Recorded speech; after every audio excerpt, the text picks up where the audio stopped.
Assalamualaikum warahmatullahi wabarakatuh, teman-teman semuanya. Salam seniman api.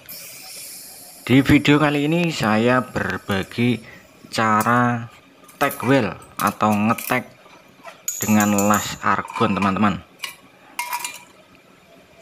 Untuk teman-teman pemula mungkin banyak yang belum tahu ampernya berapa untuk ngetek seperti ini.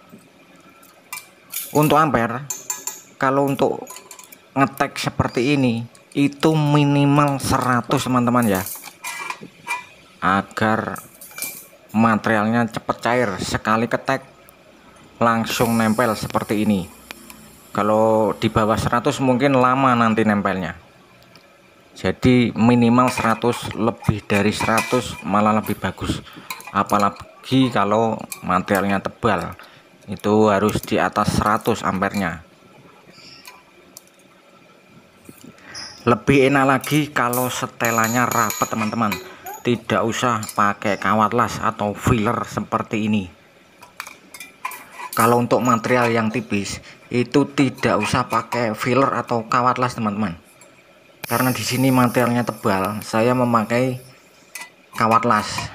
Takutnya nanti patah kalau kena getaran atau gimana.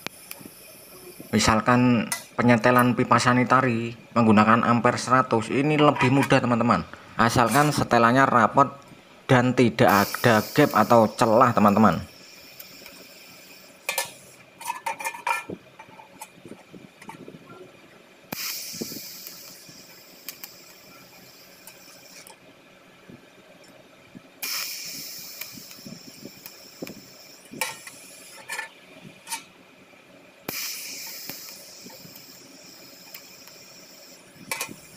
Oke teman-teman, itulah video singkat dari saya, semoga bermanfaat untuk kalian semua. Nantikan video-video saya selanjutnya. Jangan lupa, mohon tolong dibantu subscribe, like, komen, dan share. Terima kasih, matur suwun. Salam seniman api.